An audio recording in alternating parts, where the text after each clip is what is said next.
ഇത് പട്ടങ്ങളുടെയും വട്ടമേശ ഉച്ചകോടികളുടെയും പെരുമഴക്കാലമാണ്.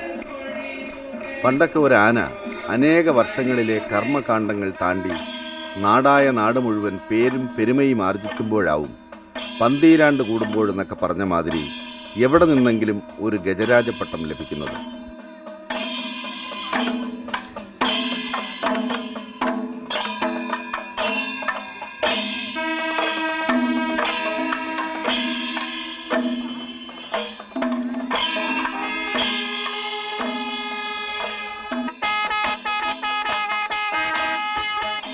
പക്ഷേ ഇന്നോ കഴിയുമെങ്കിൽ നിലത്തുനിന്ന് പൊങ്ങും മുമ്പേ തന്നെ തൻ്റെ ആനയ്ക്ക് എങ്ങനെയെങ്കിലും ഒരു ഗജരാജപട്ടം തരപ്പെടുത്താനായിരിക്കും പലർക്കും തിടുക്കം.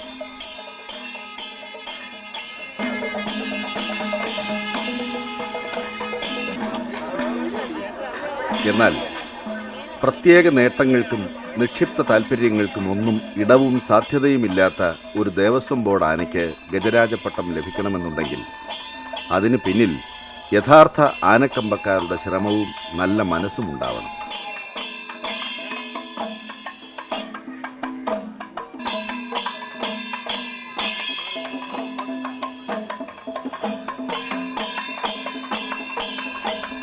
ഏറ്റവും ലക്ഷണോത്തമന്മാരായ ആനകളെ തന്നെ അണിനിരത്തി വർഷാവർഷം കൊല്ലം നഗരിയിൽ ഗജമേള സംഘടിപ്പിക്കുന്ന പട്ടത്താനം ശ്രീ സുബ്രഹ്മണ്യസ്വാമി ക്ഷേത്രത്തിൻ്റെ ആഭിമുഖ്യത്തിൽ ശിവരാജുവിനും നൽകപ്പെടുന്നു ഒരു ഗജരാജപട്ടം. തിരുവിതാംകൂറിൻ്റെ അഭിമാനപുത്രൻ്റെ ഈ അഭിഷേക ചടങ്ങിൽ ആനക്ഷേമ പ്രവർത്തനങ്ങളിലെ അപൂർവ സ്ത്രീ സാന്നിധ്യമായ നിഭ നമ്പൂതിരിയാണ് ഗജരാജപട്ടം സമ്മാനിച്ചത്.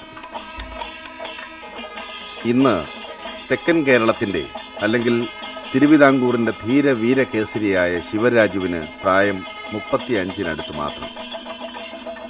ആണത്തവും ആനത്തവും പിന്നെ ഇത്രയേറെ ലക്ഷണ പൊരുത്തങ്ങളും ഒരുപോലെ സമ്മേളിക്കുന്ന ഒരു ഗജവീരൻ ഇപ്പോൾ തന്നെ തിരുവിതാംകൂറിൻ്റെ ഇത്തിരി വട്ടത്തിൽ നിന്നും പുറത്തു കടന്നാൽ ഈ ആണഴകനെ കേരളത്തിൻ്റെ മറ്റു ഭാഗങ്ങളിലുള്ളവർക്ക് കൂടി കാണാൻ അവസരം കിട്ടിയാൽ ഇവനെ പൂവിട്ട് പൂജിക്കാനും ഇവൻ്റെ ദിനങ്ങൾക്കായി കാത്തു നിൽക്കാനും ആനപ്രേമികൾക്ക് 1000 വട്ടം സമ്മതമുണ്ടാവും.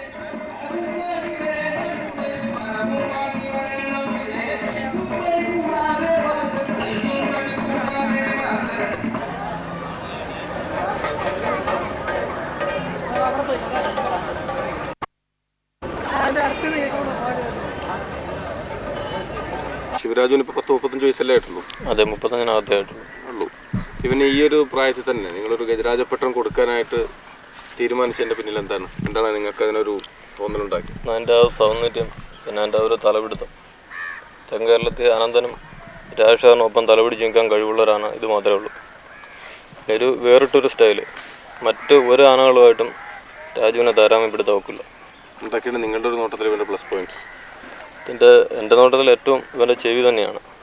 ഇത്ര ഒരു വലിപ്പമുള്ളൊരു ചെവി കേരളത്തിൽ ഒരാനകൾക്കുമില്ല. തിരുനക്കര ശിവനും ചാപ്പുമറ്റും ഇതിനൊക്കെ ഉണ്ടാവില്ല. ഇത്ര വീതിയുള്ളൊരു ചെവി വേറെ ഒരാനക്കുമില്ല. പിന്നെ ഇവൻ്റെ കളറ്, പിന്നെ തലയെടുപ്പ് തന്നെ ഒരു പ്രധാന ഒരു ഘടകമാണ്. ഇടനീട്ടം അല്പം കുറവ്, അത് മാത്രമേ ഉള്ളൂ ഇതിനൊരു പോരായ്മയായിട്ട്. ഇതൊരു നിങ്ങളുടെ ഒരു പ്രസ്റ്റീജിയസ് എലിഫൻ്റ് അല്ലേ? അതെ അതെ. ഇപ്പോൾ സാറ് വന്ന ശേഷമുള്ള എന്തൊക്കെയാണ് ഇവൻ്റെ കാര്യത്തിൽ നിങ്ങൾ ശ്രദ്ധിക്കാറുള്ളത്? ഞാൻ കഴിഞ്ഞ ഒരു 2 മാസം മുമ്പ് ഇതിന് സ്പെഷ്യൽ ഡയറ്റ് തുടങ്ങി. അതായത് സുഖചികിത്സ, കരിപ്പോട്ടി, പിന്നെ അരി, ഉള്ളി ഇതെല്ലാം കൂടെ ചേർത്ത്, പിന്നെ ഷാർക്കോ ഫ്രോൾ എന്ന് പറഞ്ഞൊരു ടോണിക് ഉണ്ടായിരുന്നു, ഇതെല്ലാം കൂടെ ചേർത്ത് നമ്മൾ സ്പെഷ്യൽ ഡയറ്റ് കൊടുത്തു. അങ്ങനെ കൊടുത്ത് 1 മാസം ഇരിക്കുന്ന സമയത്താണ് ഇവന് ഈ മദപ്പാട് ഉണ്ടാകുന്നത്. എന്നാലും അതും തുടർന്നുകൊണ്ടിരുന്നു. പിന്നെ മദപ്പാടിൽ ഇപ്പം ആഗസ്റ്റ് മാസത്തിൽ നമ്മൾ മദപ്പാടിൽ കിട്ടി.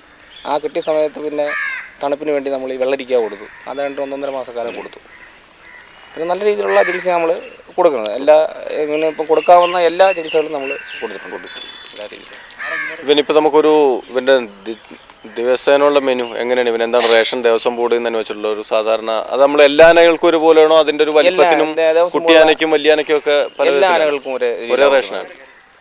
അത് ആനക്കാർ പോയി ഒലയും മറ്റ് പനയോലയും പനയും എല്ലാം കളക്ട് ചെയ്ത് അവർ കൊണ്ടുവരും.